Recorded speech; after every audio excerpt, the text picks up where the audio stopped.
Hello, and welcome to another episode of Jerks at Work. We have a good one this week. These people are all over, the narcissists. There are many types of narcissists. We're going to go through it today. We're going to tell you how to handle them, how to spot them, what you should do, what you shouldn't do. Hope you've enjoyed the series. We have a lot of very interesting jerks we're going to be covering in this series, and there are different levels of jerkdom here. But you can see there's so many types of unproductive people. Terry and I did a series called People Unproductive years ago. We've taken this to a whole new level. I hope you're enjoying it. And there's a lot of very, very useful information. So let's start with kind of who these people are. Look, these narcissists, they can never get enough admiration. They're always looking for some kind of positive feedback. Image is everything to them. We're not going to dig into narcissistic personality disorders. They're malignant narcissists. They're all types of narcissists. I think there's 6 types. There's covert narcissists. But generally, the ones you run into at work are more like what we're going to talk about today. Some of them are very dangerous and very damaging. They all destroy the morale of the organization, especially if they're in a leadership position. And so, when they take personal credit for everything or try to be seen as the person getting everything done, obviously that diminishes other people. And so let's talk about who they are and really what you need to do with them if you're working with them at the office. So, Tara, maybe you want to go in a little more detail on just spotting these people. Yeah. So this person is always, I love this image. I made this happen. It's That's all them. about me. They're in the spotlight. They want to be in the spotlight. They want to be that go-to person.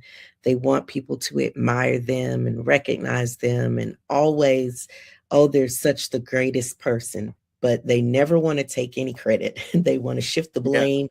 It's always them if things work out well, and it's somebody else if they don't work out so well.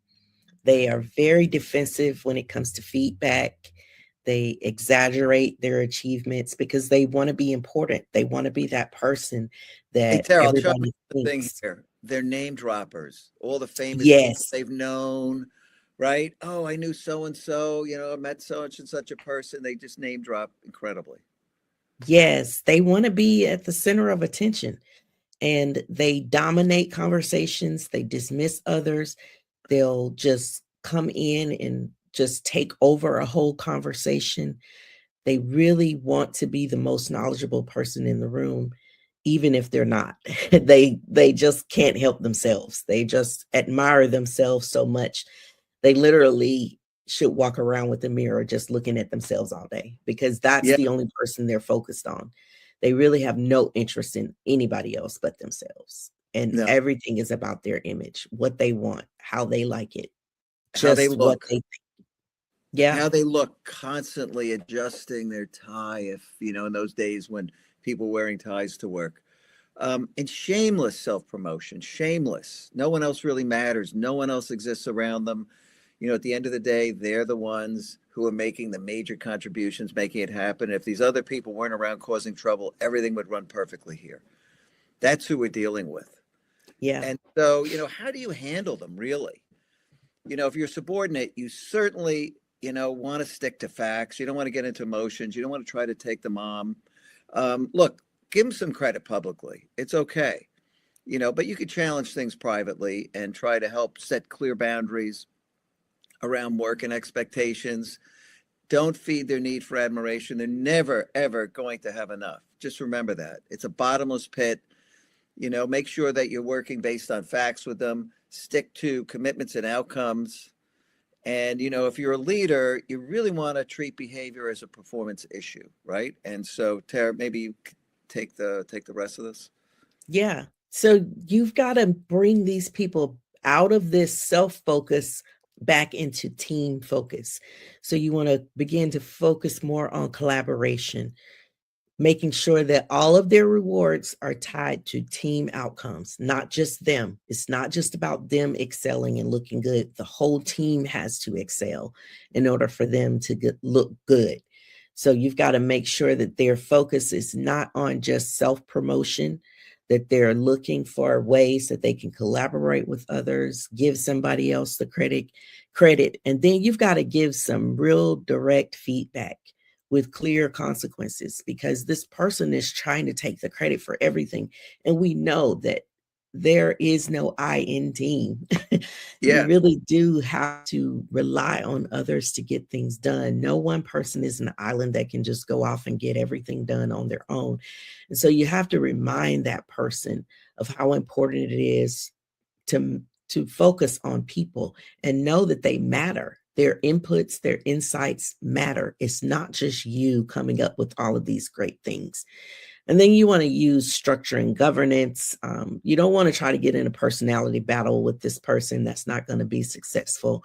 You really do want to just try to bring them back to this sense of collaboration and show them that it's a value that the organization has. And when you do that, they'll start to pick up on it, and then they'll focus on collaboration as a way of getting ahead. Yeah, and you notice in this image, right sitting above the narcissist over there on the left is people count. And that's really the message you've got to get across to this individual, that we're an organization where we get things done through other people. That's what leadership is. It's not about you. If you're trying to do everything, we're not going to succeed here. And I'd say you've got to get data, use engagement data, use those anonymous comments that come back in the surveys from this individual's area if you're the boss and they're running a team. And you're going to get a lot of very good insights. And you're going to ask them to move the needle on things. And, maybe gather more data over time, because it's very important to have fact-based conversations. It's really about getting work done and how do you most effectively use people. And so what wouldn't you want to do? If you're subordinate, you just don't want to do anything that damages their image, right? Make sure this is what's so important to them. You can see this guy lunging across the table. I would never do that, right? Because this individual has said something that has diminished them. You can't diminish them in any way. So you don't want to confront them publicly in front of other people, challenge who they are, make them, feel like they're not as good as they think they are. Don't attack their character or motives.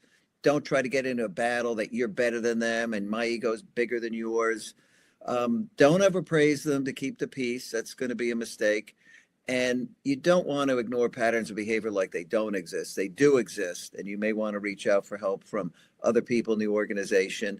And quite frankly, if you're dealing with a really serious narcissist who's more malignant, you're not going to ever change them. They're not going to change. If management supports them, your best action might be to transfer out of that area, quite honestly, because, just dealing with them and sticking it out isn't going to be your best bet in terms of your career. So I would say sometimes if they're really a bad narcissist and malignant, get out of there, because you're not going to get the help you want quickly enough. Yeah. Just not. And for those leaders and bosses, you've got to really own this. You can't just excuse their behavior and let them continue to damage the team. You've got to have some very clear, direct, you can't be indirect with them or vague, but you've got to have some really clear feedback. You don't want to allow credit hoarding or blame shifting. So you don't want them to just constantly take the credit for every little thing and blame everybody else all the time when things don't go right. As a leader, you have to stop them from doing it. You really do. You have to confront it directly and make the person realize what they're doing and let them know that it's not something that we do. It's not one of the values that we have. Tara, I used to, when we were going through things that got done, because I've had people like this working for me who always wanted to take credit, I'd say, well, tell me how this happened. This is a big accomplishment, how did it happen? Who was involved? And I would force them to go through who the people were and what happened and, how are we recognizing them, and go out of your way to make sure that these people actually get the recognition so that, they've got air cover, and force them to do the right thing.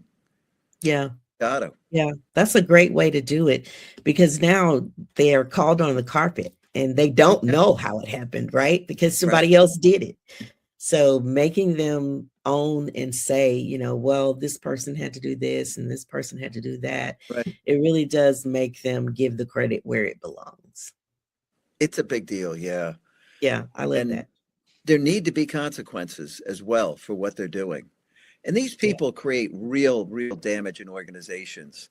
And, if you look at this picture, here is a group of people up talking about their culture that they work in for this narcissist. And you'll notice they're faceless and nameless.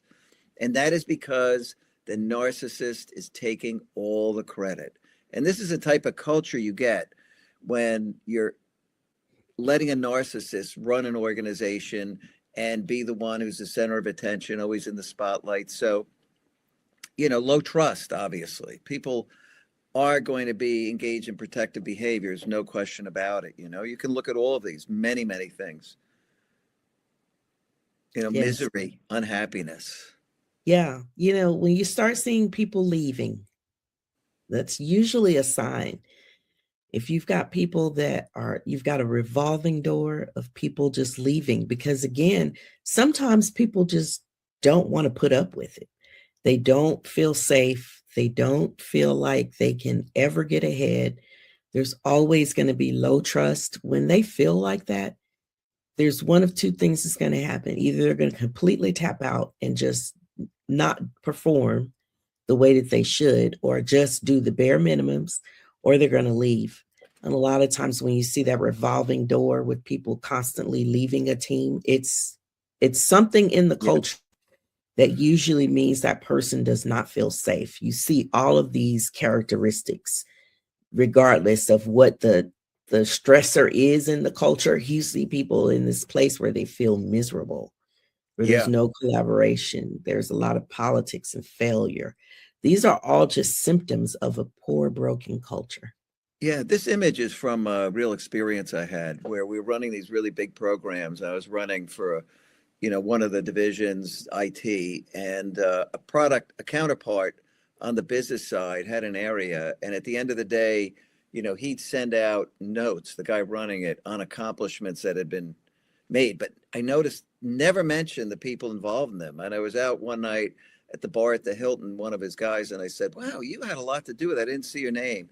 And he goes, "Oh, yeah, we work for so-and-so. We are all nameless, faceless people. We don't actually do anything here." And true story. I mean, this is where, and I remember thinking, wow, they're all faceless people. And it was true. Everything that ever happened, this individual sent the note out announcing it to senior management, never mentioned anybody. And boy, what a narcissist. Incredible.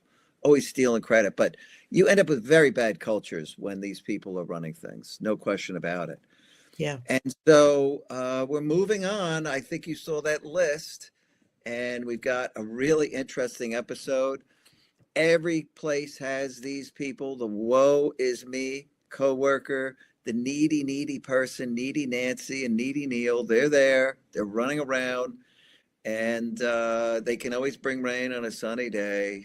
Could bring up anything. So tune in next week. We're here every Wednesday at 3:00. We have another show goes out. I hope you're enjoying it. It's a great series. These people exist, and you're going to learn a lot about how to deal with them when you tune into these episodes. So hope to see you there. You take care. Yes. Bye for now.